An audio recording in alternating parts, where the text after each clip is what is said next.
Good morning, good afternoon, good evening to each and everyone, especially those at the other side of the world. There is no time and space between us, there is only this present moment, and we are one. On diary entry number 1133, on May 27, 1937, Corpus Christi. During prayer, I heard these words: "My daughter, let your heart be filled with joy. I, the Lord, am with you. Fear nothing. You are in my heart." At that moment, I knew the great majesty of God, and I understood that nothing could be compared with one single perception of God. Outward greatness dwindles like a speck of dust before one act of a deeper knowledge of God. Habang nananalangin, narinig ko ang mga salitang ito: "Aking anak, mapuspos nawa ng kagalakan ang iyong puso. Ako ang Panginoon ay sumasayo. Huwag kang matakot. Ikaw ay nasa aking puso." Sa sandaling iyon, nalaman ko ang dakilang kamahalan ng Diyos. At naunawaan ko na walang maihahambing sa isang pag-unawa sa Diyos. Ang panlabas na kadakilaan ay lumiliit tulad ng isang maliit na butil ng alikabok sa harap ng isang gawa ng mas malalim na kaalaman tungkol sa Diyos. So ito naman, maraming beses nang sinabi ni Jesus kay Faustina, "Fear nothing, you're in my heart." Maraming beses niya sinabi yan. Siguro, ng mga panahon ito, puspos na naman si Faustina ng lumbay or sakit o kung ano man ang kanyang nadarama at nararanasan ng mga sandaling ito. But again, Corpus Christi, hindi naman sinabing misa, no?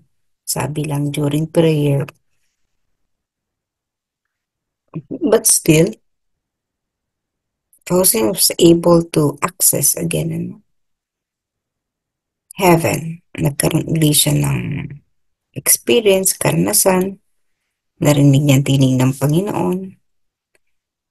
At malalaman mo na nasa isang antas siya ng kalangitan. She was in heaven. Kasi sabi niya, nothing could be compared with one single perception of God. So nagkaroon siya ng kaunawaan. Kung ang Diyos, isang perception that we do not know, that we haven't reached. Kung kasing alam lang natin sa Diyos, hindi ang invisible na makapangyarihang Diyos. Pero ano talaga ang kadakilaan, ano ang karingalan? We do not know. Ang sabi pa nga niyan, isang speck ng alikabok. Wow, ang kaalaman natin ay parang isang ganun lang kaliit. Ni hindi mo yan makita ngayon, speck of dust. Hindi mo makikita. Makikita mo ang alikabok pag kumpul-kumpul na yan. Kung nakikita mo na sa salamin o sa kung saan mang lugar. Pero yung isang speck ng dust, hindi mo naman yan napapansin. Pag naglinis ka, hindi mo naman yan nakikita kung ganun lang kaunti. So, itsura pa rin yan malinis. But then again, it's so small. Hindi ko ano man yung nakikita natin, kung ano man ang kahulugan meron tayo sa Diyos, napakaliit. Ibig sabihin, ang dami pa po nating hindi alam. And when we say that everything has already been given to man, that's wrong. Maling-mali. Parang sinabi natin na ang Diyos ay yun na lang, hanggang doon na lang ang kaya niyang gawin. Wala na siya pwedeng i-reveal sa atin Wala na siyang pwedeng ituro sa atin. God is very dynamic and our concept of God is also dynamic. Kung ano yung alam natin thousands of years ago, no? And even hundreds of years ago, kung ano man yung alam natin tungkol sa Diyos, nagbabago po. Ibig man sabihin ay ah, kung ano yung pinaniwalaan natin dati, mali. Hindi naman po siya mali. Kaya lang, it is evolving. Nag-e-evolve. Katulad din ng ang mundo, nag-e-evolve. Ang daming discoveries. Akala mo talaga, alam mo na lahat. If you're a scientist, akala mo ito na lang yan. But scientists keep on discovering many things every day. That's why if you say that everything has already been revealed, has already been said, has already been written, napakakitid po ng ating pangunawa sa Diyos. At ito mismo si Faustina nagsasabi no, kung ano man yung konsepto natin, wala yan. Yan ay isang, kumbaga, gapatak ng tubig sa isang napakalaking karagatan. And we have to learn many things about God.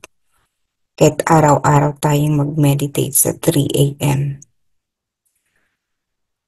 hindi natin mauubos kung ano man ang kaalaman mayroon sa Diyos, kung ano man ito. Ibig bang sabihin ay mayroong lugar para sa tinatawag na paglihis. Paglihis sa teolohiya, paglihis sa kaalaman.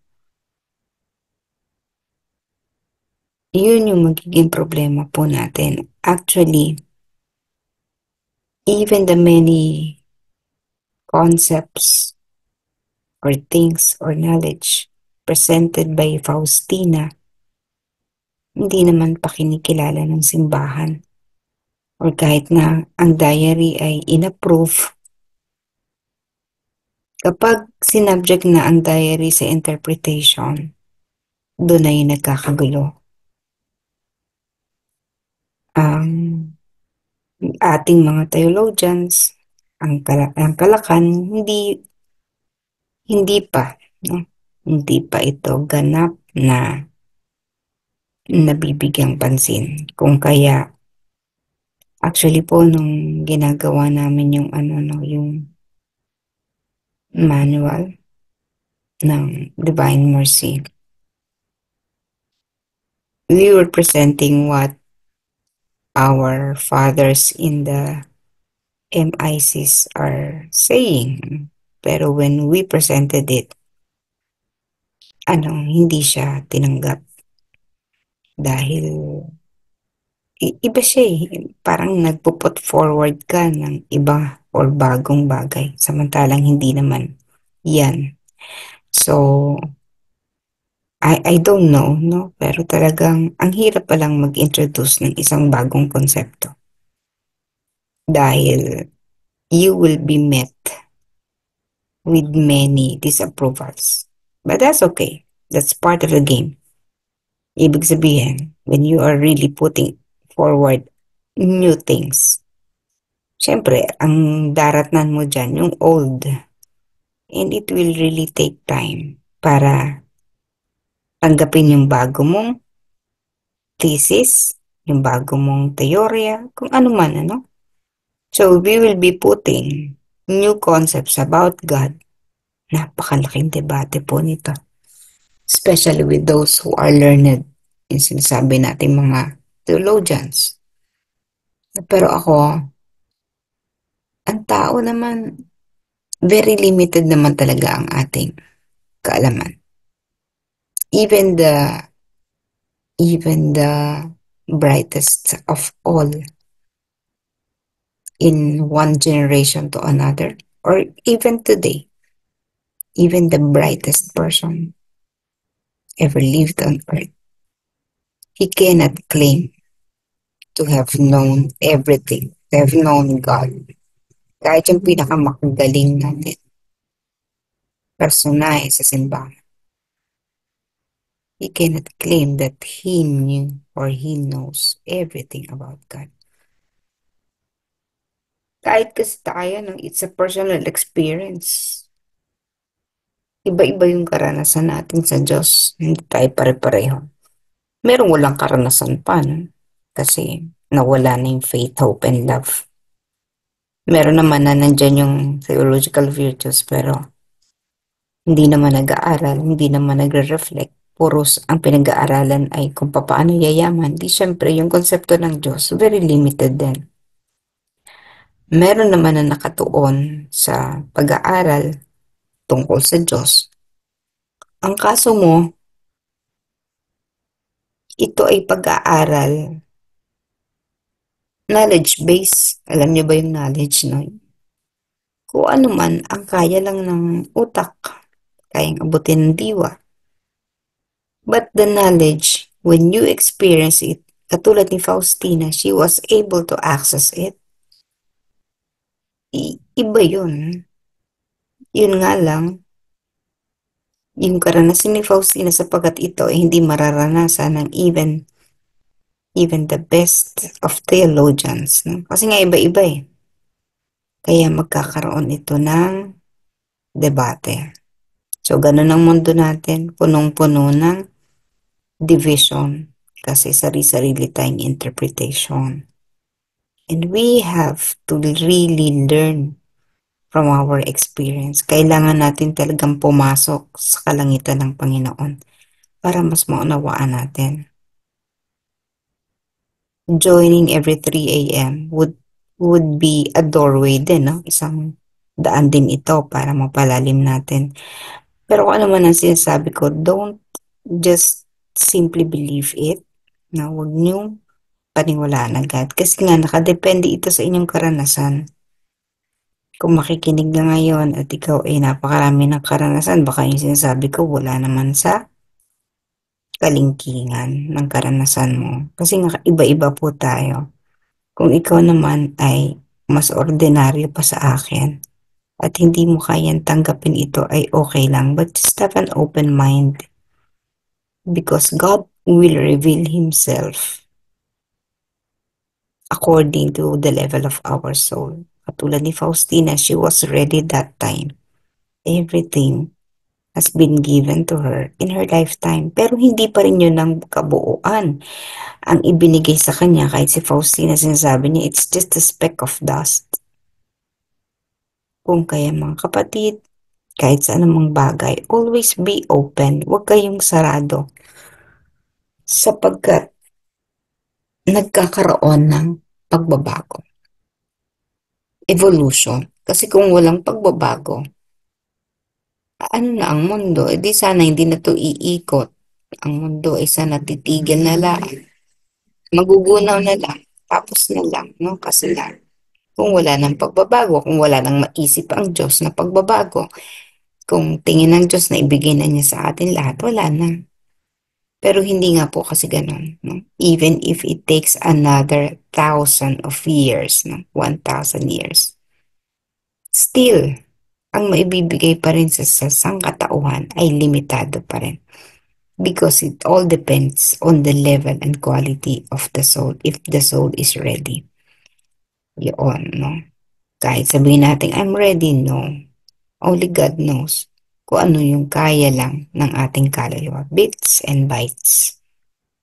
Pieces of knowledge, information, experience. So every day is an opportunity for us to have an encounter with God. Again, iba-iba. Kahit ako, ano sasabihin ko ngayon? Hindi, kasi kung every day I have to present another entry from the diary. So ito katulad nito, paulit-ulit na naman niyang sinabi yan. No? I, the Lord, am with you, fear nothing. What's new? Sa atin, wala. But to Faustina, there's a lot of new things that happened here. There are many experiences that were not part of our experience in the past. Bagamat pareho ang sinabi niya. Bagamat sinabi niya na I, the Lord, am with you, fear nothing. Ang pagbibigay ng assurance dito ay ibang level kesa dun sa assurance ng unang panahon na hindi alam ni Faustina kung paano niya i-execute ang pagpipinta ng image that took her 3 years. So yung assurance na Jesus sa mga panong yun was different. When Jesus said, I, the Lord, am with you, sa pagpipinta ng imaheng yun, huwag kang matakot, ganun. Itapos na to. Naiguhit na, naitanghal na. May mga bago na siyang misyon. O ano na ngayon? Ang ibig sabihin ng I, the Lord, am with you, fear nothing. Because definitely at this point in time, mas mabigat na ang kanyang struggle, ang spiritual battle ng kanyang kaluluwa. So even though it is the same, the words are the same, the vibration is different, the intensity is different. Kahit sabihin natin araw-araw, basahin ang diary araw-araw, there are new experiences in every entry of Faustina. Yun lang, hindi natin ito makita ng buo, pero hindi naman kasi tayong nakakaranas. So we can only interpret things based on our very limited experiences. Kaya nga whenever I would try to think, paano ba ang ano ba ang pagninilay ko sa diary entry na to na ipepresent mamayang 3 a.m. Hindi ko na ginagawa because it's taking me so much time. I would just sit every 3 a.m. and read it and invoke God, the Divine Mercy, and also Faustina para ibahagi kung ano man ang pwedeng ibahagi. And if there are really new things that I need to say, sana lagi ko pinagdadasal. Makita ko, no? Halimbawa, scientific research, magano na, no? Or any concordance or anything. I also am very careful with what I am saying kasi nga, again, sa akin po ito. Hindi ito official interpretation. Iba-iba nga kasi. Sapagkat iba-iba din ang inaabot ng ating kaluluwa. So don't be sad kapag hindi niyo maintindihan ang isang linya, isang stanza, isang pangungusap sa Biblia, lalo na ang Bible. The Bible should not be taken by itself, no? At face value, hindi. Napakaraming ibig sabihin. It's coded, no? What's written in the Bible is coded. Sabi nga ni Jesus, parables to the masses, and the pearls are reserved to the advanced. You do not give your pearls to the pigs. Pag binigay mo yung perlas mo sa baboy kakain, ano mangyayari dyan? Hindi may papansinin yan. Walang value yan sa isang baboy. But if you give that pearl to someone who know what a pearl is, ay magagamit yan ng ayos. The same with power. Ba't mo bibigyan ng kapangyarihan isang ordinaryong taong hindi niya alam kung paano gagamitin ang kapangyarihan? Even Darna, she had to be familiar with the stone sa kanyang kapangyarihan. At yung mga nakikita natin, napapanood natin, no? Diba? Pag simula, kahit sila, nangangapa sa kapangyarihang binibigay sa kanila. That's also true in the spiritual path. Nangangapa tayo lahat. And maabot din natin ang dapat nating maabot in this lifetime.